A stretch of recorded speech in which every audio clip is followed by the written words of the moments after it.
Okay, welcome back everyone to this late night true crime story time.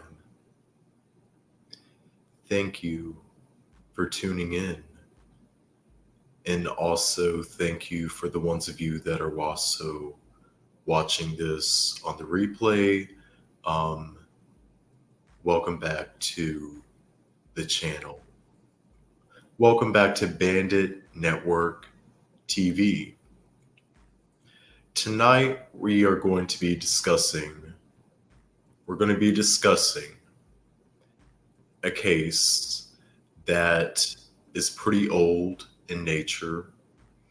It is from 1997, so it's about a little, yeah, it's it's an older case, but at the same time, it is worth talking about. And that is the case of Jeffrey Curley. Some of you may have heard about this case, and if you have, I do encourage you to sound off in the comments below, share your knowledge and what you know. But to give you a rundown, Jeffrey Curley was a 10-year-old boy who was murdered, and his body was molested by two men in their 20s, early 20s, on October 1st, 1997. So October 1st, 1997 is when this did take place. The reason why I'm bringing up this Jeffrey's case is because it does tie back into a topic that we have been discussing here lately on my channel, and that is exposing the movement to normalize maps. And if you don't know what a map is, I do encourage you to go back and view my prior podcast on where I discuss what maps are. And I'm not talking about like actual maps that you go to places with, in the early days of Pizza Hut. It's a pizza delivery driver. When you're on a road trip, you need a map. No, we're not talking about those type of maps.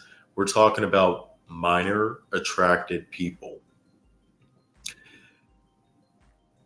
Maps. And it's a new acronym that is not well known, but it does need to be talked about because this is what the new pedophilia is being called.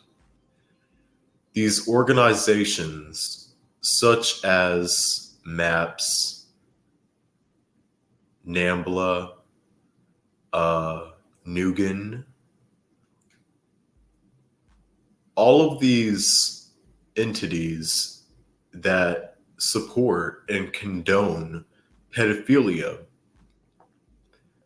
are now letting their presence be known, and they're hiding behind politics and science, or they're using politics and science to justify their reasonings to offend, or just to be a non-offending map. And we're going to be referring throughout this video to such maps because I'm trying to monetize off of this as much as I can, because I know that it's probably not going to be monetized. It's going to be limited just by us talking about this. YouTube doesn't like this whenever you discuss this type of stuff. But, it's not really about the money to me. It's about, it is I'm lying, you know. It is about money, but it's also about exposing what is taking place in 2023 among MAPS, these organizations such as Nugan and NAMBLA. In this particular podcast, we're going to be talking about NAMBLA and how it ties into the Jeffrey Curley case of 1997. So I do once again welcome you back to the channel. Like, share, and subscribe if you want more true crime content. And let's get started with the show.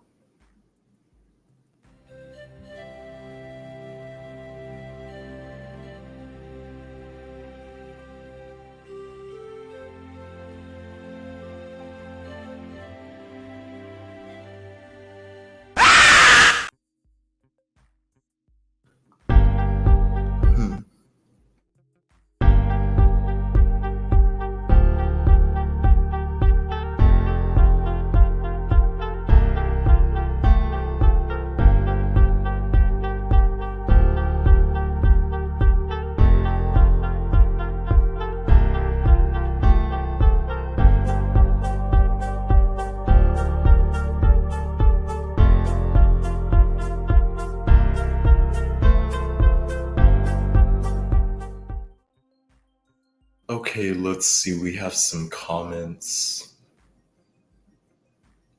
Oh, hi. Long time no see, Lollipops.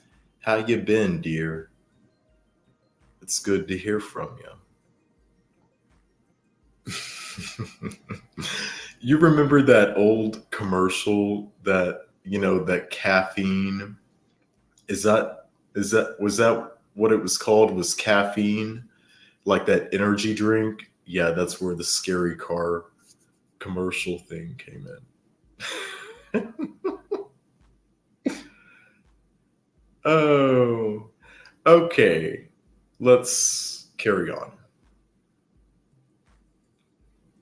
So the following information is coming to you from yours truly, Google. And of course, copyright disclaimer section 107 of Copyright Act 1976 is currently in place. In this instance, we are discussing the case educational purposes of the case of Jeffrey Curley. The following information was posted to this forum on October 7th, 1997, approximately at 2 a.m. This is a user by the name of Joe1Orbit, apparently. Keep in mind that all of this is public information if you want to go look it up for yourself.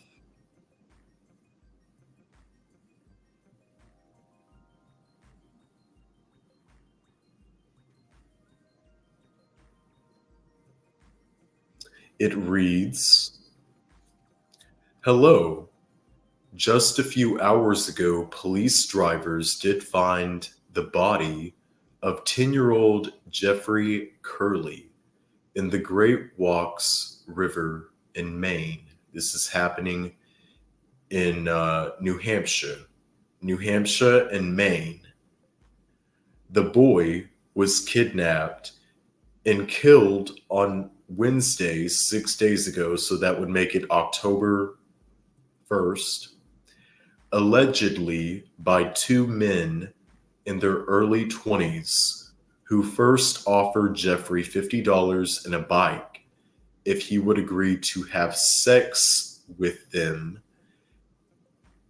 When Jeffrey refused, he was forcibly abducted by two who killed him. And one of the men allegedly molested the corpse after Jeffrey was already dead. Although I don't think it's 100% confirmed that Jeffrey was indeed dead at that point in time, the second suspect in the case is 22-year-old, and get this man is still incarcerated to this day. 22-year-old at the time, Charles Janes, was arraigned in court earlier today, charged with murder. Okay, prosecutors say that they found a football jersey to belong to Jeffrey inside inside Charles' apartments and his apartment. Bad tactics on Charles' part. When you kill somebody, you need to get rid of the actual blood and all of the trace evidence that can be linked to the murder victim in order to minimize your risk of capture and conviction at trial. Okay. But the urge to keep a fetishist souvenir for killing is quite intense for some killers. And in my opinion, it is quite likely why Charles kept the football jersey. Police are investigating whether or not Charles or his partner Salvatore, this is the second accomplice, can be linked to other child abductions / murders. In logical society, they would also be investigating the likelihoods of these men to see what type of abuse and trauma they themselves likely suffered when shaped and molded them into their current reality of life and their apparent violent sexual obsession for boys. Take Care, Joe. The following appears courtesy of today's Associated Press News Wire. And as you can see, here was the headlines back in South Berwick,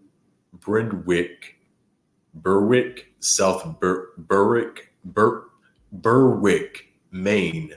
South Berwick, Maine.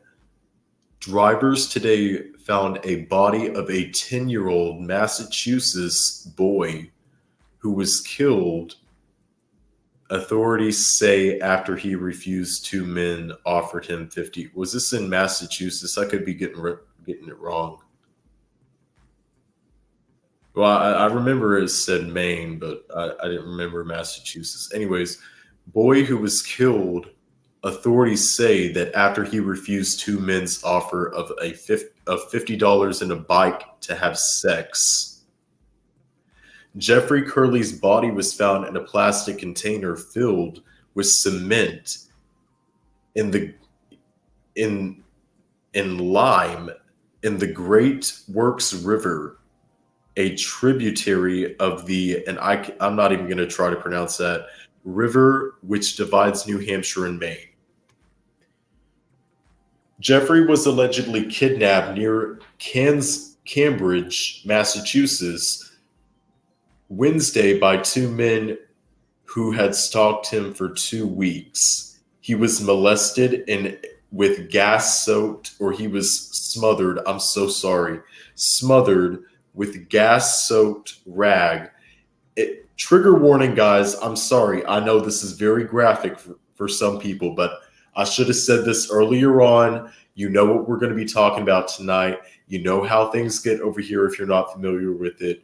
I'm not too big on trigger warnings. We are talking about true crime, but again, if you're new here, you may want to, if you don't want to hear this type of stuff, yeah. See you later. Jeffrey was allegedly kidnapped, let me start over, in his Cambridge, Massachusetts home Wednesday by two men who had stalked him for 2 weeks. He was smothered, okay, with a gas-soaked rag, then brought into an apartment in Manchester, New Hampshire. Okay, so I was right. So it was in New Hampshire, where his body was sexually molested.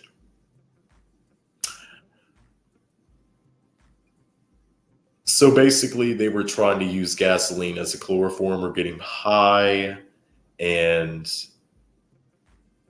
that's terrible. Some of you are still asking, well, how does this organization that you're talking about, these NAMBLAs or National or North America Man Boy Love Association, how does it tie back into the case of Jeffrey Curley? We're going to be getting into that. Just stick around because I'm going to be bringing it all back around. Yeah, so his body was found in an apartment dumped off somewhere in Portsmouth, New Hampshire. The body was found about 10 miles from where each search started in Portsmouth on Friday. Wow. One of the suspects told police that the two dumped the body off a bridge somewhere near Portsmouth, New Hampshire. The body was found about 10 miles from where the search started in Portsmouth on Friday. Charles Janes, again, the main suspect here, 22 at the time, an auto reconditioner from Broxton, Massachusetts, and Manchester, New Hampshire, was charged with murder and kidnapping. Wow. It just makes me uncomfortable reading it. That's why, yeah. This morning in a state court in Newton, Massachusetts, he was held without bail. Prosecutors David Yanti said that James and Salvatore Sicari, however you want to say his last name, who was already pleaded innocent to the murder and kidnapping in this case. So they did plead not guilty or innocent. Abducted Jeffrey and killed him when he refused to have sex with them. Police say that the accomplice 21 confessed to the crime and told police where to begin looking for the body.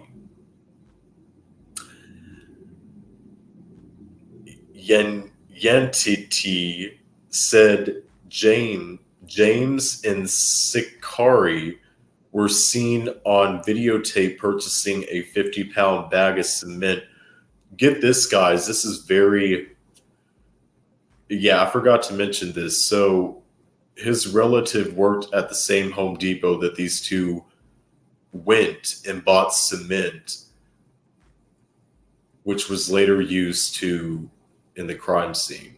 So they were seen on videotape purchasing a 50-pound of cement from a Home Depot store that a child's football jersey believed to be Jeffrey's was found in Jane's apartment. Wow. And that Jane's diary was completely with sexually explicit poems about having sex with young boys was also recovered. Officials were investigating whether Janes and Sicari, a mechanic and house painter from Cambridge, Massachusetts, also were involved in other child abduction cases, he said. Jeffrey's father, Robert Curley, sat in front of the row in the small courtroom today. This is Jeffrey's father. Again, Robert Curley sat in the courtroom today wearing yellow and black ribbons. He told that others will not. He told the others with him not to cry, but just to stare at this character. I just want to look at him. I'm not going to hurt him or anything. I just want to see his face. He says in his direct words. The victim's uncle and grandfather, Jim Curley, said that he was working at the Home Depot where, yeah, this is what I'm talking about right here. The victim's uncle and godfather, Jim Curley, said that he was working at the Home Depot where the suspects allegedly bought the cement. This is not confirmed, but it is alleged. This is very crazy.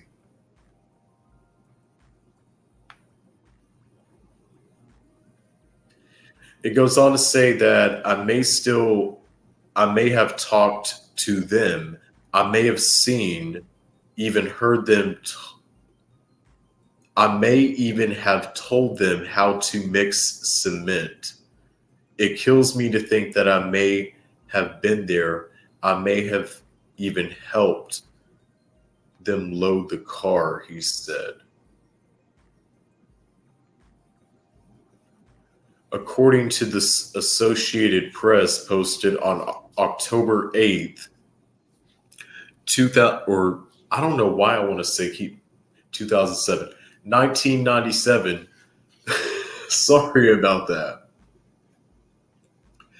Police found evidence of sexual activity and clothes belonging to 10-year-old Jeffrey Curley in the apartment rented by one of the accused of murdering the boy, according to the police affidavit. Other items found in his apartment included his diary, unspecific documents with Jeffrey Curley's name on them, get this right here, this right here, this is what I'm talking about. Literature from the North American Man-Boy Love Association. The North American Man-Boy Love Association, also known as NAMBLA, NAMBLA, and photographs of magazines containing children or adolescents in the state of nudity, the affidavit said, end quote.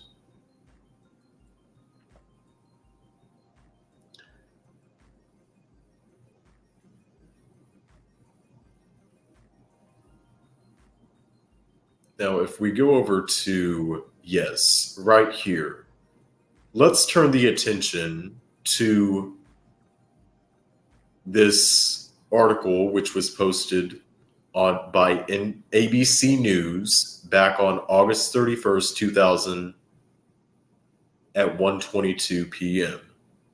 And this is talking about the Jeffrey Curley case because this happened. His dad tried to actually sue NAMBLA.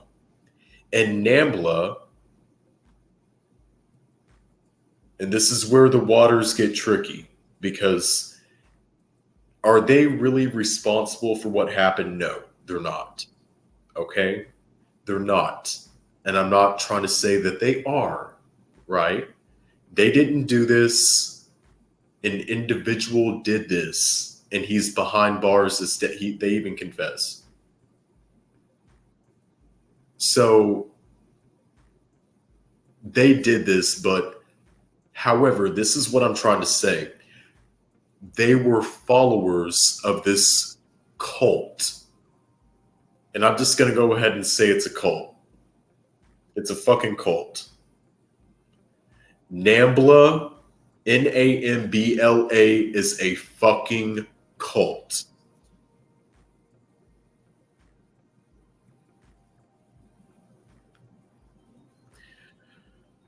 So according to abcnews.com, ACLU represents Man-Boy Love Group. This is talking about the lawsuit that was taking place back then.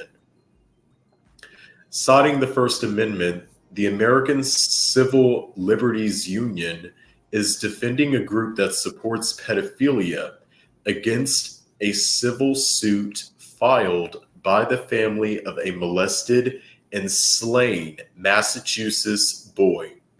And let's go ahead and bring up, again, this is who we're talking about, Jeffrey Curley. He was 10 years old, and he was killed, and bad things happened to him by two young men back in 1997. October 1st, 1997. This is the case of Jeffrey Curley.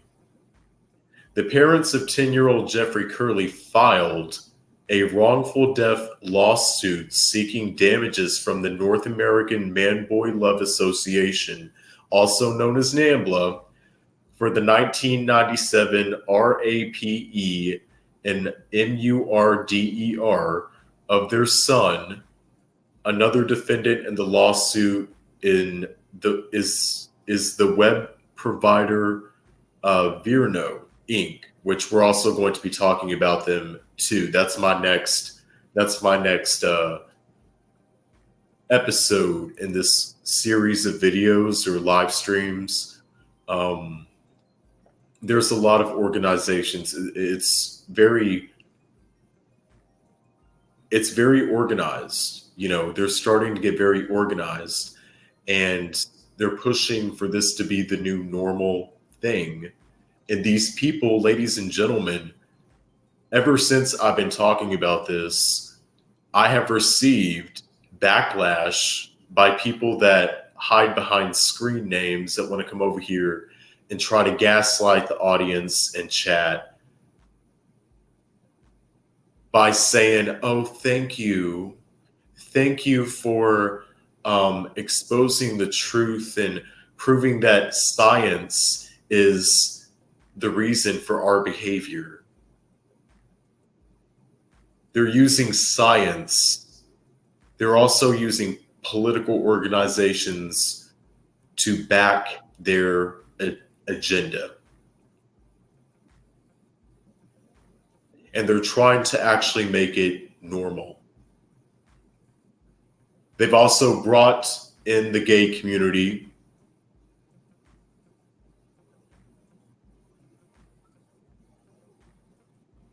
into their cult, and it's giving us a bad name. These people are fucking sick, and the offended ones, the ones that actually offend, if you ask me, I'm in favor of bringing back lobotomies. Why not? For these type of people, for these type of sick fucks. The parents of 10-year-old Jeffrey Curley filed a wrongful lawsuit again. And these people, these providers, Virno Inc., for hosting the NAMBLA website, because you have to have website hosters back then. The suit accuses NAMBLA of inciting Jeffrey's murder and rape at the hands of Charles Janes and Salvatore Sicari. Sicari, Sicari, through the literature and website, which is now offline. Both boys were convicted of killing Jeffrey in separate trials, and they are serving life sentences.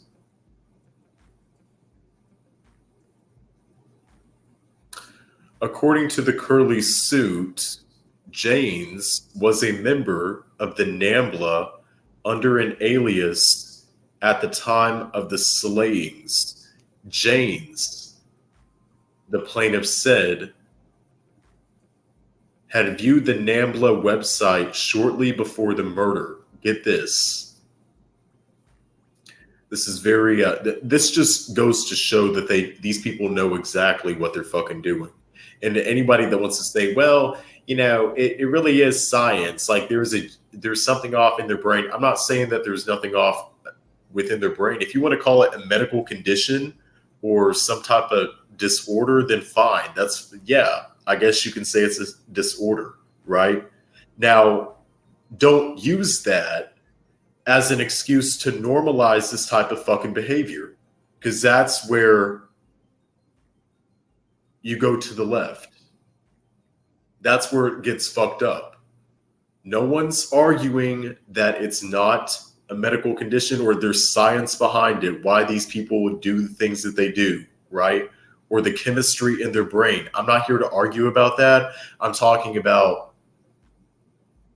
people that want to normalize this shit. And yeah, again, these two guys that did this to Jeffrey Curley, one of them was an official member of NAMBLA.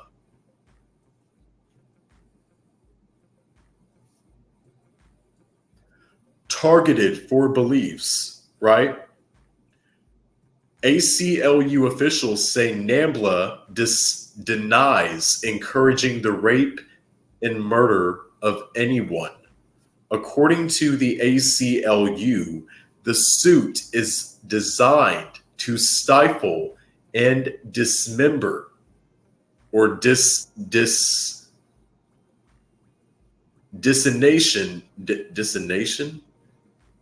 Yeah, the dissemination of the group's unpopular beliefs, advocating consensual sexual relationships between adult men and boys, an abomination of age consent laws that classify adult sex with children as rape, which it is. It is. Children are not developed. Their minds are easy to mold. They don't know what they're doing. I don't give a fuck what you say, what type of justification that you can back up with these bogus claims. It's just not right. It's sick. And the people that think it's normal are sick. Try to normalize it.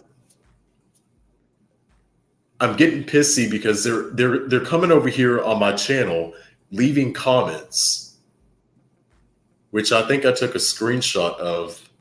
I took screenshots of what they've been saying over here. See, whenever you talk about this stuff, I must be hitting a nerve or something, because where are these people coming from?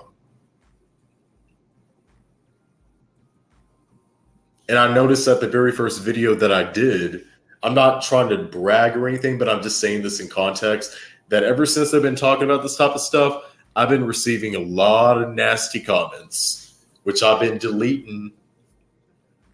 Yeah, I'm going to respond back to you, and it's documented just so I have proof. But you are not going to come over here and try to gaslight anyone into thinking that this shit is going to be peaceful, or we're going to live in a more righteous world, as what you put it.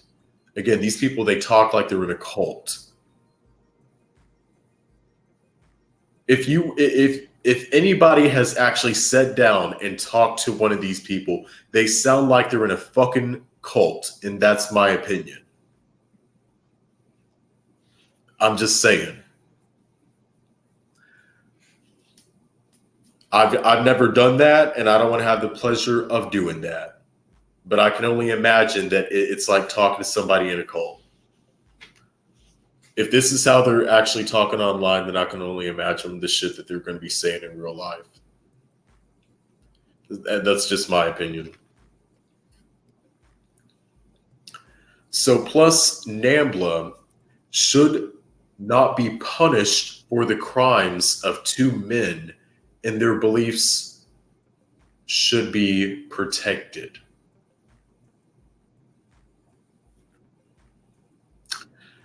Despite the unpopularity. there was nothing wrong in those publications or website which advocated or incited the commission of any illegal acts, including murder or rape, said John Roberts, exclusive director of the ACLU's Massachusetts chapter. NAMBLA's publications advocate for the changes in society views about the consensual sex between adult and minors. This advocacy is a political speech protected by the First Amendment. Well, yeah, that's fine, but then again, you can't get pissed off and you can't get all up in your so offended when you have people that's speaking out against it. That street goes both ways, right? And to be honest with you, I'm going to be honest with all of you. I don't like talking about this type of stuff. I don't. And I'm probably, once this live stream ends, I'm probably going to go take a hot shower because I need one anyways. I just got off work a few hours ago. And I was waiting to, I didn't want to talk about this stuff after having a shower because it makes you feel dirty. It does. It actually makes you feel very disgusting. And I actually don't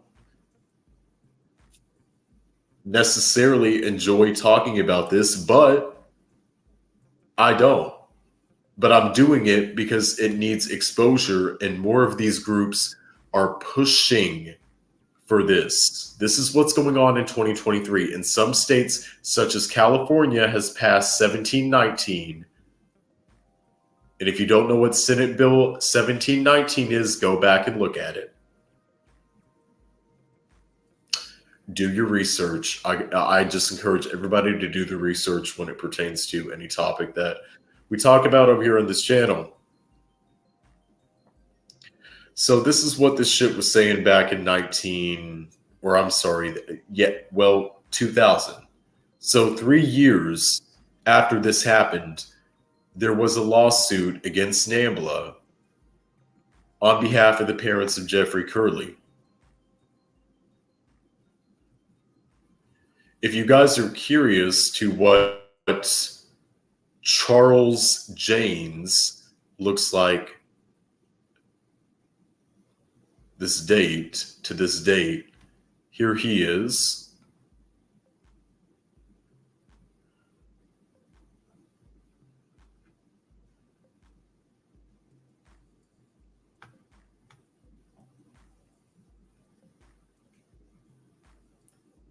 I'm just making this video to piss him off.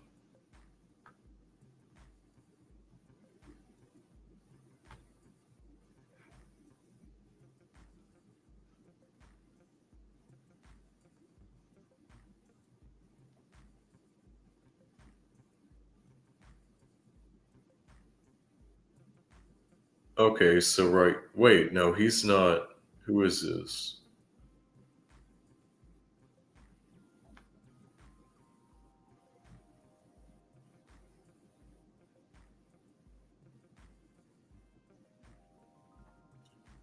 So according to the Boston,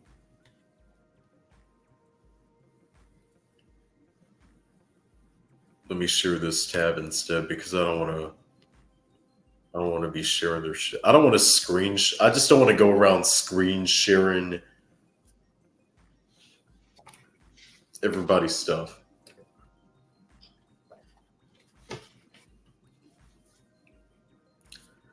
"23 years after he denied killing 10-year-old Jeffrey Curley, Charles Janes admitted he lured the boy." This is where his admission came. He actually admitted to this.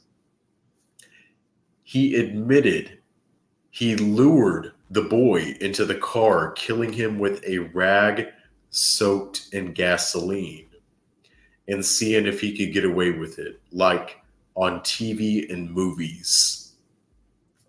And that's that's a direct quote, just in case you're wondering. At a parole board hearing Tuesday, Janes, who was serving a life sentence plus 10 years for kidnapping and second-degree murder, he met Jeffrey in April of 1997 and began grooming, quote unquote, him with the promise of a new bike.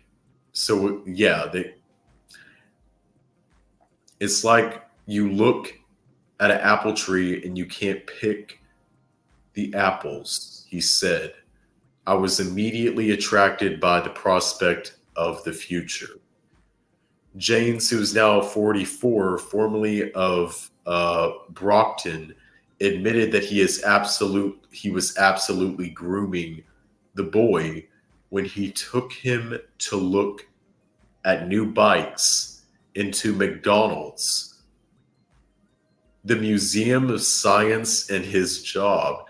At the time, Janes and his 65 warrants for larceny by Creek, he said, pause. NAMBLA.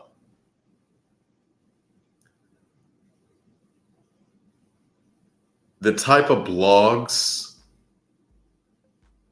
that they post are such as, or the meetings, because they don't actually meet, they actually host meetings. Some of you are going to be thinking, well, how is this shit legal? It's not like they go to these organizations and do disgusting acts. They just gather among each other. And again, they're protected by the First Amendment, I guess. But yeah, this is the type of stuff that ticking time bombs do. On October 1st, 1997, he said that him and Sakari were in the car when they pulled over to Jeffrey on Cambridge Street. He got into the back seat of my car. He said, "You guys are my best friends."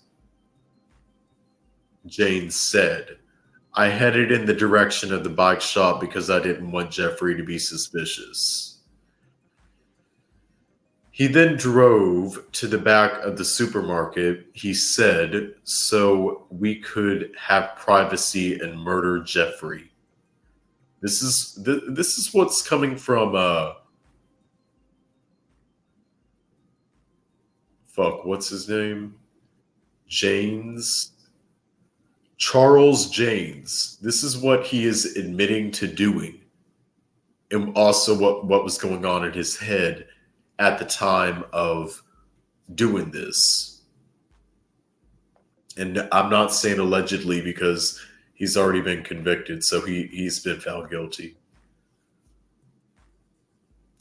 Janes got into the back seat, put his arm around the boy's shoulder, and held the gasoline-soaked rag to his face, rather than killing him another way because it didn't feel like the idea of broken bones or blood, he said. Once the boy was dead, Sakari duct-taped the body, James said, and they put it in the trunk of the car. Then James said he went to work. Afterwards, okay, this is very disturbing. Once again, you know what? You already know the type of stuff. Afterwards, they went to the store and bought a container, some cement and lime, because I saw in movies that you're supposed to put lime on a dead body. Does he mean to say lie? Lime? You put lime, Lime. I don't know, because I'm not a murderer. I've never killed anybody, so I don't know. Is that what you do? You put lime on the body? pretty sure he meant to say lime or lime, lie, Lye, lie. Jane said, they drove to his New Hampshire apartment where Sakari, now 43, sexually assaulted Jeffrey's body, he said, and they put the body in the cement in the container when they drove to Maine. Then they drove to Maine, then they dumped it into the river, said Janes, who kept Sakari's shirt as something to remember him by. In prison, Janes said that he attended Mass, and he first admitted to the crime 5 or 6 years ago to a friend and to a deacon. In 2012, you petitioned the court to change your name, yet you identify as being a Christian and attend Catholic. Oh, get this, y'all. I have to bring this up. Hold on. I'm going to share this. So this is hilarious. Not like ha ha he he, but it's just funny. It's humorous because of how these people go about. In 2012, you petitioned the court to change your name, and yet you identify as a Christian and attend Catholic Mass every Sunday, said parole board Chair White, whoever you want to say that name, who asked if he was looking for fame or notoriety by going to public before the board with his admission of guilt. No, James said. The notoriety of it for me would have been getting away with it like on TV and movies.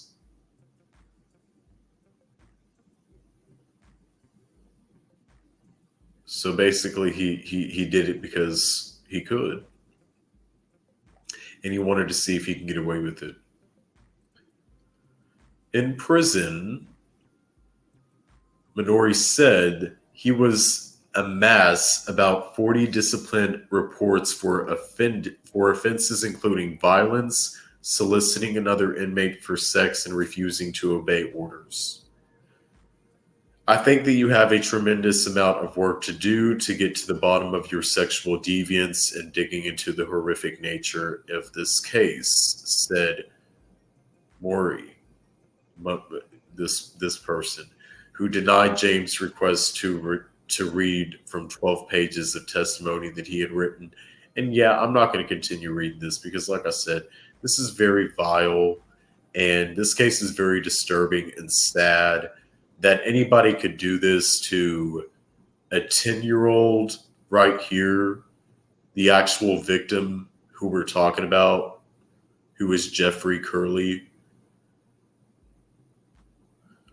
But Jeffrey Curley, one good thing that came out about this case, it shined a light on these organizations, and I'm going to wrap it up pretty soon because I have that shower to get to. NAMBLA is your worst enemy. NAMBLA, Nugan, these are organizations that you guys should be very aware of,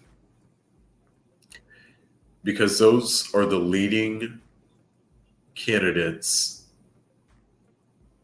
in trying to push this movement to normalize this shit, or to make it acceptable, or to be treated as a sexual orientation, which is absolutely asinine.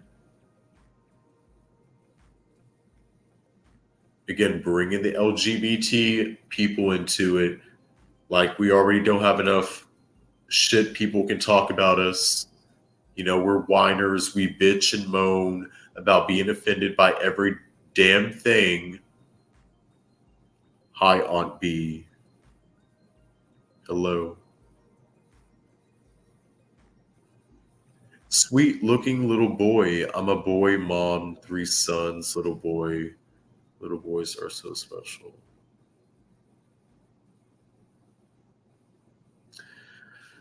Yeah, this is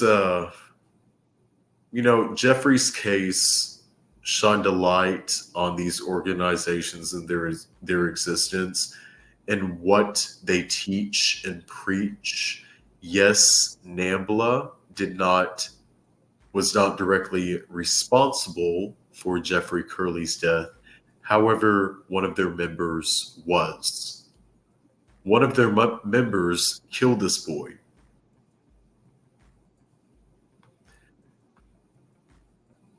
But yet and still NAMBLA, their core values. Let me bring up this shit. Hold on for 1 second. Right here, it says that their core values is that they don't promote any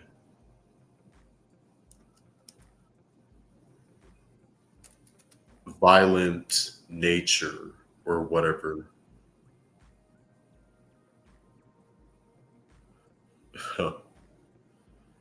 Yeah, right here.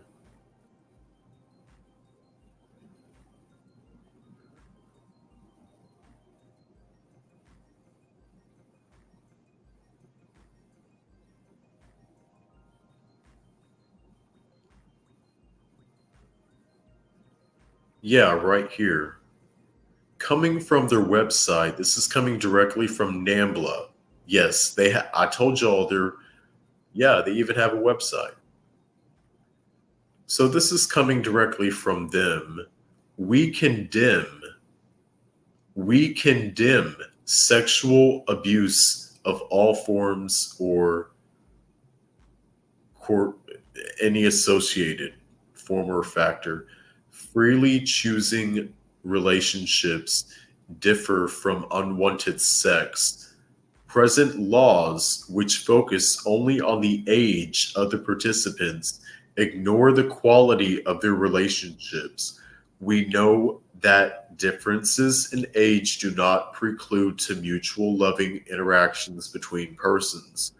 NAMBLA is strongly opposed to the age of consent laws and all other restrictions which deny men and boys full enjoyment of their bodies and control over their own lives. You can read that again.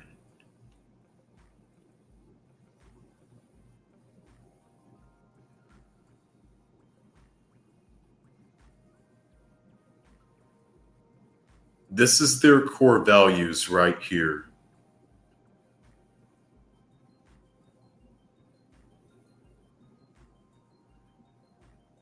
It's crazy how they said we condemn all sexual abuse, but in this case of Jeffrey Curley,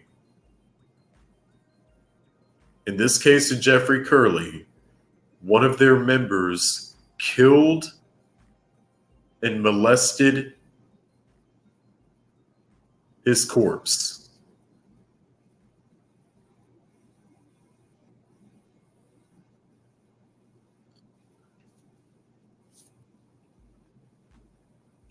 The hypocrisy.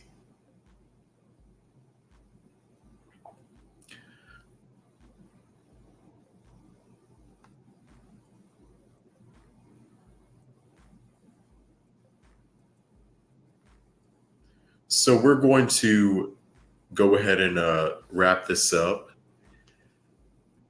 Once again, shout out to the people on the replay. If you are listening on the replay, thank you for tuning in tonight's live stream. Like, share, and subscribe if you already have not. If you want to view other true crime content, true crime story time, late night, true crime story time. I talk about other topics as well. I talk about, pop culture and celebrities and tarot, and we do and true crime. Of course, true crime. So we do a little bit of everything over here. I have made other playlists of cases when it pertains to true crime for your convenience. You have been listening to Bandit Network TV. Thank you for watching, and good night.